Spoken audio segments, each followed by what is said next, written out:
have a presentation here. I'm going to come over here so I can actually see it. But if you want to go to the next slide, we'll figure this whole communication thing out. So a little more backstory on Ron. So we met him, as he mentioned, about 5 years ago. In addition to sitting on the board for Mentors International, he also sits on the board for an organization called Rising Star Outreach. It's an organization that provides medical relief, education, and opportunity to the leprosy affected in India. It's something that he's been passionate about his whole life, and it's something that we got a glimpse of as he sponsored the trips that we could go over there, meet some of the most incredible people in a world that was just so unlike the world you and I live in every day. And it was truly a remarkable and humbling experience to actually be there with those affected by this disease that for less than $1 is completely treatable. And yet over in that part of the world, there's still the caste system, and many of these people have literally been isolated from society due to this stigmatized illness that they have. But you don't go to a country like that and an experience like that and not walk away changed. And so I'm so grateful to Ron again for his mentorship, his friendship, and for the experience that he brings to the group. He truly embodies everything that GENTRI is about. And I had to put a PowerPoint presentation together because he has way better stories than I do. But I'll try to make this entertaining, fun, and hopefully something that will allow you guys to walk away with some value this morning. So we'll go ahead and jump in here. For starters, I thought for those who aren't familiar, in fact, maybe by raising hands, and don't be embarrassed, it's fine. If you've never heard of GENTRI prior to this event, go ahead and raise your hand. Okay, we are in Utah, that's good. So for those, and even maybe for those of you who are familiar, I just want to give you a little bit of background. So again, my name is Brad Robbins. Obviously, there's two other members of the trio. Casey Elliott there in the middle. He's actually a Weber State grad, and Brad Weber. And the three of us formed this group back in 2014. Go ahead to the next slide. I gotta remember what's next here. So prior to forming the group, theater was our passion.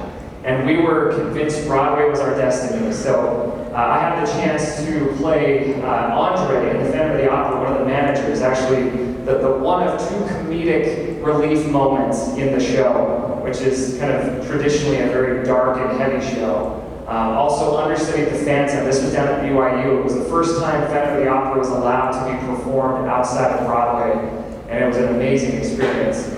Casey spent his early theater career traveling with Aida, the Elton John Tim Rice production, and as you can see, he's just like basically the GENTRI eye candy for all the ladies out there. And he toured both domestically and internationally with that role as Radames.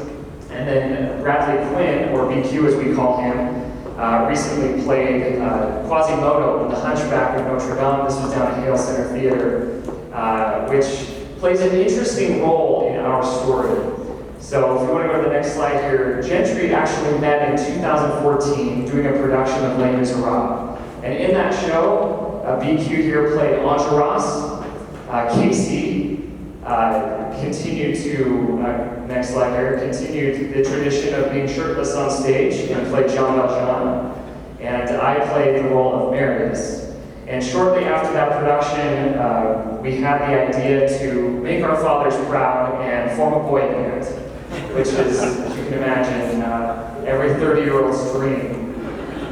One thing that you may not know is that there's a fourth member of GENTRI, and his name is Stephen Nelson. And Stephen is the producer and composer of the group, and really the musical lifeblood that is responsible for the orchestrations and the vocal arrangements that you hear us perform, and has been with us since day one. And we're so grateful to have someone like him on our team. So just a few things again kind of about the group. Prior to COVID, obviously this is all pre-COVID stuff, touring has been essential. One thing that most people don't realize about musicians is that about 90% of your revenue comes from live performing. And so when a global pandemic hits and you're no longer able to be on the stage, that takes a little bit of a hit to the bottom line. Over the last 6.5 years, we've toured all over the country, coast to coast, spent a ton of time in the Midwest and in the South. We went on our first international European tour, I should say this last summer, traveling through the UK, Germany, Ireland, and Switzerland. And we were supposed to go to Russia, Japan for the Olympics, and Germany this summer, and all of those, as well as 20 plus domestic shows, got nixed. So thanks, COVID, you've struck again. From an award standpoint, as was kind of mentioned, we've charted on Billboard, we're part of a 60-minute Emmy Award-winning Christmas special, and just really, it's been amazing to see some of the things that have been able to be accomplished in what is historically not a music market, so to speak. As was mentioned also, we performed with some amazing artists who I'll talk about a little bit, and we've had a lot of fun creating content and bringing people along our story and our journey, which is what I want to focus on today in my remarks. You'd like it. I'm going to do like a sigh. So this gives you an idea. So we've released six full-length albums to date, a number of EPs and countless singles. And I wanted to just kind of throw this up there to give you guys kind of an idea of the brand and the vibe that Gentri has been. You'll notice that, so down there in the bottom middle is actually the first album that we ever released, and just next to it on the right is our most recent. And obviously, like, the gentleman vibe was totally kind of at the core of who we were. If you go to the next slide, fashion has always been something that we've enjoyed playing with, and we knew from the beginning that we wanted that to be one of the things that we were known for. And it was kind of fun because we could, depending on where in the world we were shooting, or depending on the nature of the music, like, we could kind of change it up and kind of make it our own. We've had some fun. We've also had some failures. And those lederhosen were actually, they were hanging in a store in Germany, and as we were walking by, we literally stopped, took one look, and said, "That's going on social media." So we did, but it's been fun to make that part of it. We've performed on some of the most incredible stages and venues throughout the world. As Ron mentioned, back in 2016, we were lucky enough to get to perform music and spoken word. And our music, if you're not familiar with it, is very orchestral based. It lends itself very well to choir sound, and so to get to bring our music to life with the likes of the choir and the orchestra in downtown Salt Lake was absolutely phenomenal. And then, as he also mentioned, you get to do that in front of 21,000 people. There is truly nothing like it in the world. And when you hear stories about these artists who come to Salt Lake City, perform in that venue, and walk away just completely mind blown, I'm telling you, it's a real thing. It's one thing to be in that venue, it's another to be on stage looking out at those faces while you're just engulfed with this sound of the orchestra at your feet and the choir surrounding you. We've performed at other venues, like this is actually at Lincoln Center in New York City. Funny story about this, when we were doing the rehearsal that day, they had this shade down over the windows. I had no idea what was behind this. Like, you go into these New York buildings and everything, you just don't even know where you are. You just assume you're either down underground or you're up 40 stories. And then when we walked out on stage, they removed the curtain there, and you see Columbus Square or Columbus Circle and Central Park behind you, and it was just an amazing experience and a beautiful venue. We've done Stadium of Fire a couple times. I mean, whether you bleed blue, purple, or red, whatever the case may be, there is nothing like the Stadium of Fire down in Provo. One of the most iconic shows west of Mississippi on the 4th of July. A really, really cool experience.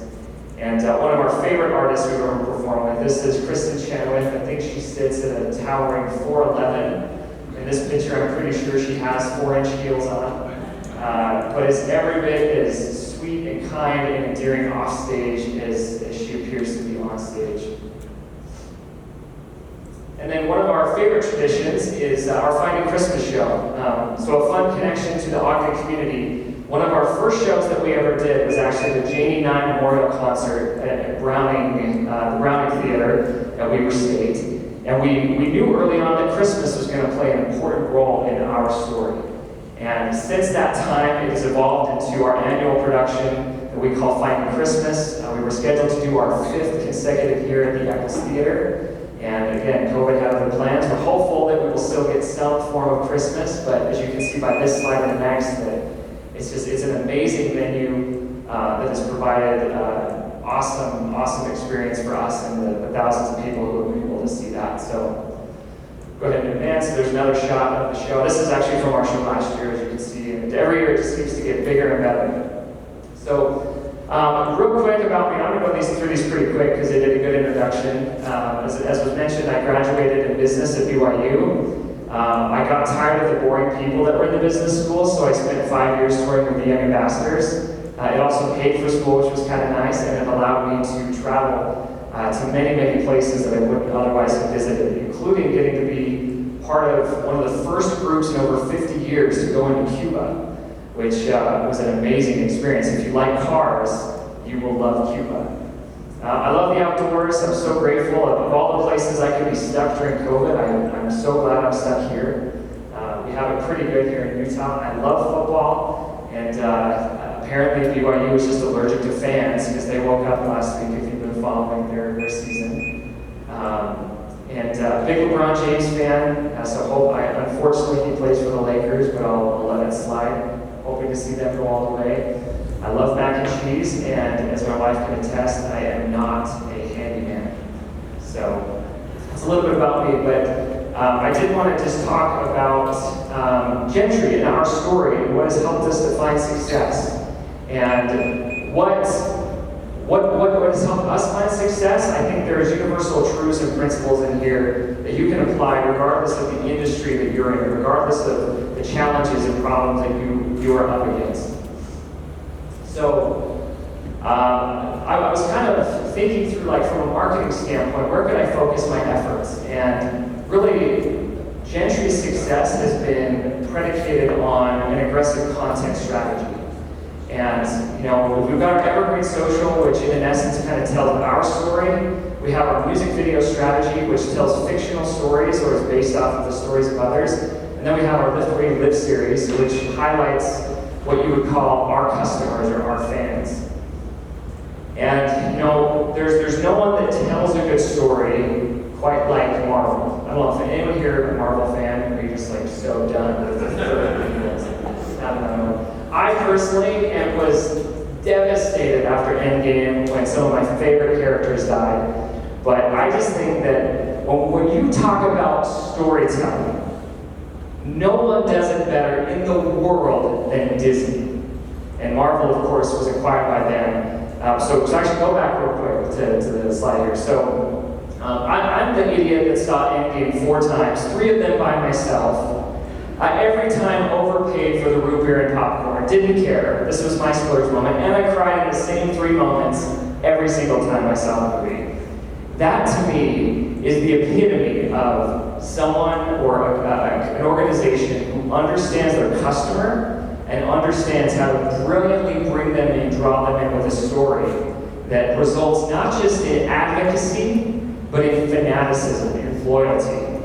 And one of the reasons I also like to start a discussion like this with the Avengers is early on in our career, we've had so many amazing opportunities to consult with people much smarter than us, which is a definite takeaway. If you're the smartest person in the room, you are doing it wrong.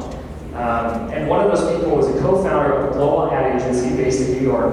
They happen to also be the agency of record for Disney. And so if anybody knows something about telling stories, it's the agency who literally tells the story of the best storytelling company in the world. And as we were trying to figure out who we were as a group, we were also trying to, he articulated, you also need to understand who you are not. And he said, who you are not is, you are not the same. You guys need to be like the Avengers. And like immediately after, I'm like, great, as long as I'm Tony Stark, I don't care what you say after this. He said, you're not the same, and you need to embrace your own superpower. And if you've ever listened to Gentri, individually, vocally, we're very different. Casey is the 80s rocker. I've got the more traditional lyrical musical theater voice, and BQ's got a little more of a contemporary classical sound, I guess you could say. But individually, we can be our Iron Man, we can be our Thor. But collectively, as the Avengers, like there's something special, and instantly we become bigger than ourselves. And in my short career of 10 years, outside of music and in the professional world, I found the same thing. It's like it doesn't matter what department you're working in. You need to make sure that you find your superpower. One of my favorite books that many of you are probably familiar with, Good to Great. It's not just about getting the right people on the bus, but making sure they're sitting in the right seat. Because when they're in the right seat, they can develop into the superhero in their respective role that they're supposed to be, so that collectively the organization can operate as the Avengers do.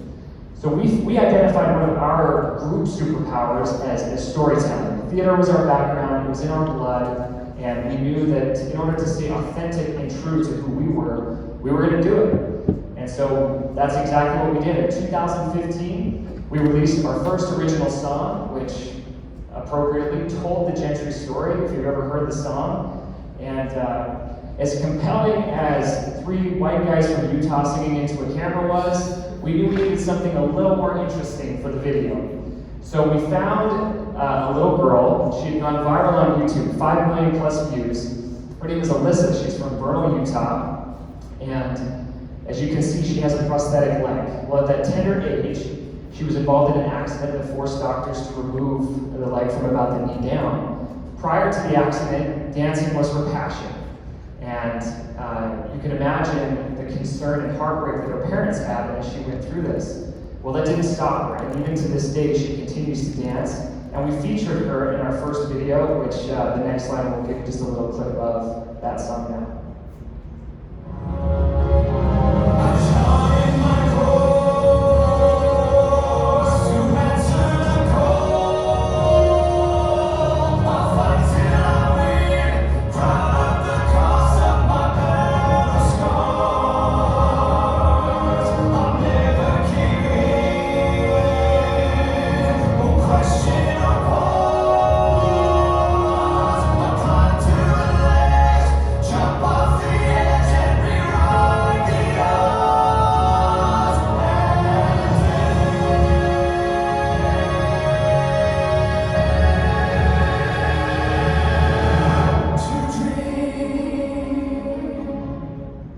About that is that was a one-location shoot.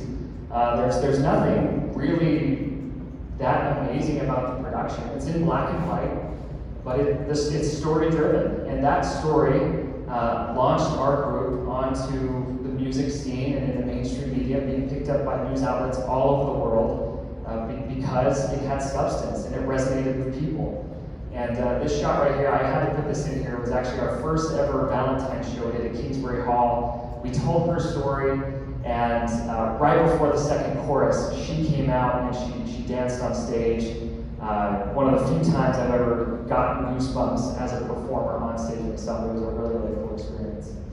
Some other cool stories. So as I mentioned, Christmas is a big time. One of the things that have helped us find success is understanding, what parts of the year and what are the opportunities for us to really thrive in. And Christmas has been an awesome opportunity for that. Every year, many of our fans and followers look forward to the next video that Gentri is going to release at Christmas time. And the other thing that's interesting is the videos are not complex, they're simple. There's nothing, earth-shattering or remarkable about them per se from a content standpoint. And yet, the simplicity of it resonates with people, things that they can relate to. This particular video has gotten, I believe, over 10 million views since we released it. And then on the next slide here, funny story, it's a little drummer boy, our most watched video, sitting at about 16 million. This is kind of an interesting case study in embracing the unexpected. So we became aware of a gentleman in Wisconsin, we'll call him Larry. And Larry had 200 Facebook friends. Larry got bored one day and he decided to rip our video off of YouTube and upload it to his personal Facebook page. Now, in mainstream entertainment, that's a big no-no. You don't steal someone else's work and try to claim it as your own or try to monetize it in any way. Well, that video got 40 million views on Larry's page. And all he said was, "This is incredible, it should go viral." And we just kind of leaned into it. And it again was an example of an unexpected opportunity that presented itself. We rolled with it. This video is a lot of fun if you've never seen it. There is a clip on it, but for the sake of time, we'll scroll through it. But just another example of storytelling and how we embraced it. So we don't have to watch this one. You guys can go back. Fort Buenaventura, who knows where it is or has ever heard of it? So we spent 14 hours there 2 years ago, taking a completely different approach. We decided to dress up as the early people in early America and tell the story of the Revolutionary War. So we went out, we got a sponsor, we spent 14 hours I wish the police chief was still here, because we actually called the police department and we said, hey, just a heads up, around 2, 3 in the morning, you're going to hear a bunch of musket shots, like just in case you wanted to like notify the community. They're like, nah, you're in Ogden, you're fine. So they were fun about it. But this is a little clip from that shoot that we did here in Ogden-Weber.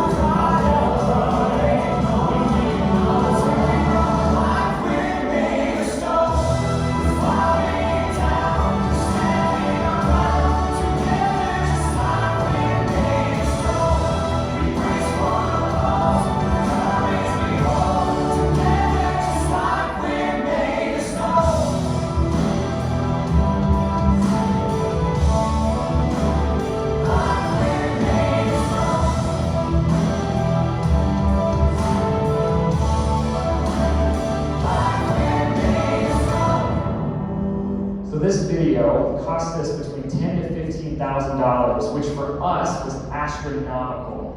Partly because we do most of the video work ourselves, and so just inherently our video costs are almost non-existent. But then we didn't have to pay for any talent. We always get discounts just given our network with the film industry, so we really threw everything in the kitchen sink at this video. And ironically, that video has done much, much less in terms of advancing our group and exposure than this video, which cost us $500, and we almost didn't release because when we got the footage, we were so underwhelmed by the way that it looked. And right before we were going to release it, we had a thought. We said, okay, again, 3 dudes singing in a church, that's cool, but it's not interesting. It's like, what else can we do? Where's the story here that we can tell?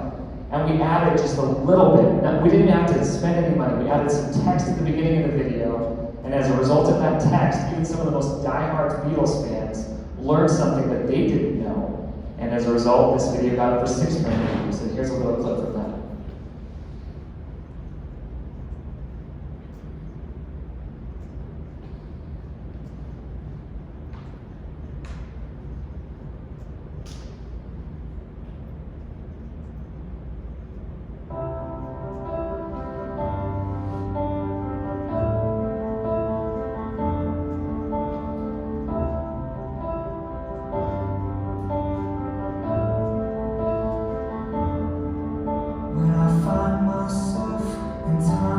Trouble, Mother Mary comes to me, speaking words of wisdom. Let it be,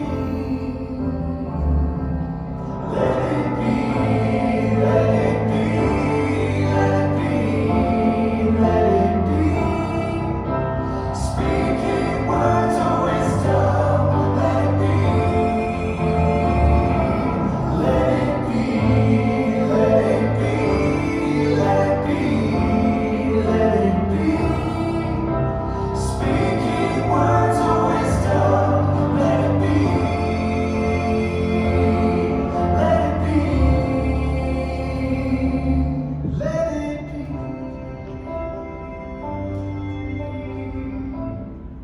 So by finding out that Mother Mary that the song talked about wasn't talking about the Mother of God, but rather Paul McCartney's Mother Mary, it just was a game changer, and it caused that video to be picked up by a number of pages and to go crazy. So why do I spend all this time showing music videos and talking about this? Well, because again, for us, it's been about storytelling. And by the way, when I spent 6 years working at Adobe, whose clients are some of the biggest brands in the world, that's what they focused on. The most creative company in the world, every year for 3 consecutive years at our global summit, the primary message was, tell your story in a creative way. Tell your story in a way that reinvents yourself from the way that your customers and the like viewed you the year before. And that's the thing that's so cool about business, is that every person, every company has a story. What is it? And are you telling it? Is it interesting? As I've sat in marketing meetings, even at Adobe, who I consider to be one of the best in the world at doing this, I found myself asking in some of the meetings, like, would I listen to that story? Like, is that even interesting? Because so often we come up with our marketing campaign and we want to throw it out there, we're like, oh, this is great because it looks cool, or it sounds good, or it's done, or the boss says it's okay. And then I realized, like, if I saw this, I wouldn't listen to it, I wouldn't watch it, I wouldn't follow it, I wouldn't tweet it. And I think that that's like a free litmus test that we just need to make sure we're doing ourselves. And that's something that we do with Gentry. Is it's like, is this even something that I would want to share? Is this even something I would want to watch or listen to? So, as I mentioned, we've used storytelling to tell our story. We tell the stories of fictional characters, so to speak, through our music videos. And then another avenue we've done, which is frankly one of the most fulfilling parts of what we do, is we tell the stories of our customers, our fans, our followers. And I want to highlight just a couple of those and give you an example of how we do that.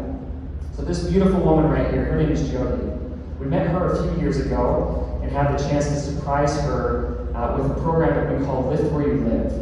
And we, unbeknownst to her, we organized with her family a chance to show up at her house. And she loved The Greatest Showman because it was kind of all the rage. We sang our version of Million Dreams. She cried, we cried, it was awesome. We had cookies. It was great.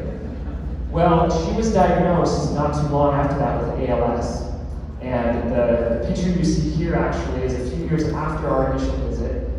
There's a benefit concert that's put on by some friends of ours every year called Beat ALS, and it features the music of the Beatles. And given that our Let It Be video had done so well, they invited us to come and sing that. And we immediately thought of Jody, who was going through this challenge, and invited her to come, where she gets to learn from other people who are going through a similar challenge, and then just experience a great night of music. She loves the Beatles. And I sadly got a Facebook message from her just this last week, and she is not doing well. She's on her last leg, and the message simply said, I love you guys, you meant so much to me, would you please sing at my funeral, which unfortunately will likely be coming out very soon. And as I think about brand advocacy, I think about Harley Davidson and what constitutes brand loyalty more than literally tattooing a logo on your arm, as you're riding down on your chopper.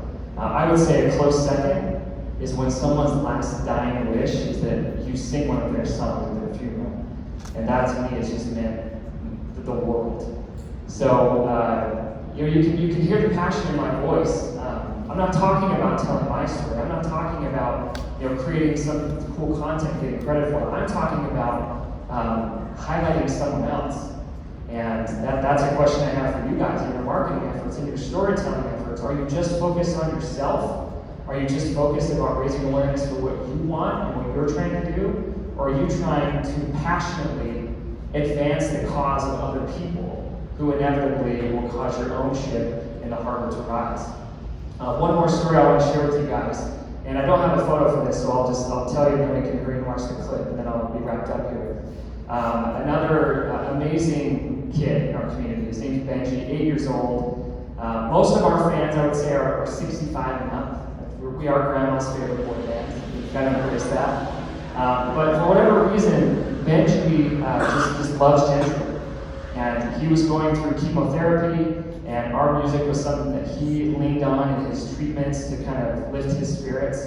And we had an opportunity to surprise him on set of one of our music videos. We actually reprised Let It Be and did some cool things that are a little different for it. And this will give you kind of an idea of how we've managed to tell the stories of other people through our Live Where You Live program.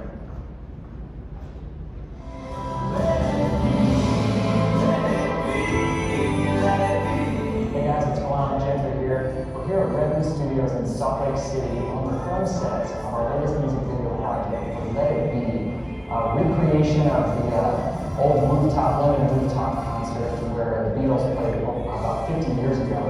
But more importantly, we're here to surprise a fan of ours, little Benjamin or Benji. We met Benji, how many months ago? Yeah, a couple months ago. We were doing a concert in downtown Salt Lake, and we were backstage, and we got word that he and his family were out waiting, just really wanted to meet us and say hello. We went out and met him and just fell in love with him. Cutest little kid. He's been diagnosed with cancer and is in the fight of his life, and we're so excited to have the opportunity to surprise him and bring a little light to his day. And we hear his favorite song is Let It Be. So here So what better place to surprise them than on the set of Let It Be? So here we go.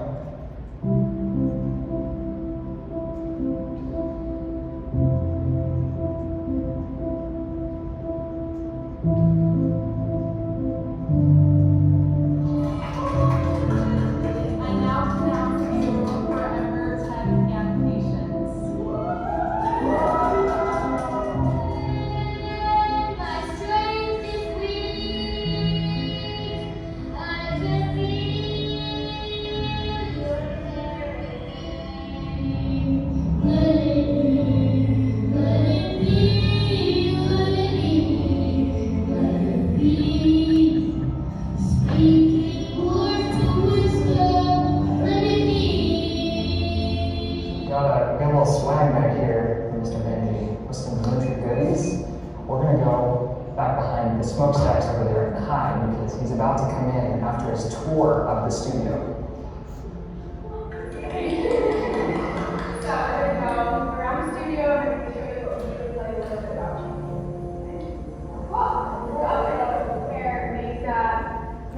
Lights make you look good. Look at you.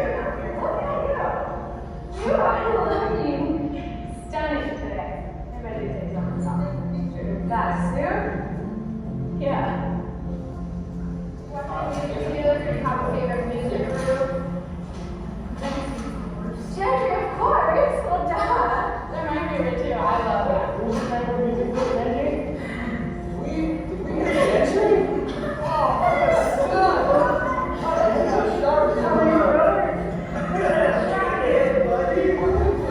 Oh my goodness! Here, on this for you, Benji. There's a whole bunch of GENTRI swag. We got you an official GENTRI pocket square with our G and everything. Cool? Thank you. Hey, you're welcome, buddy. Hey, since you're dressed up so nice, what are you saying where I can do a music video? Okay. Should we do that tomorrow? Should we hop up on stage and see how all this fancy equipment works? Let's do it. Let's do it.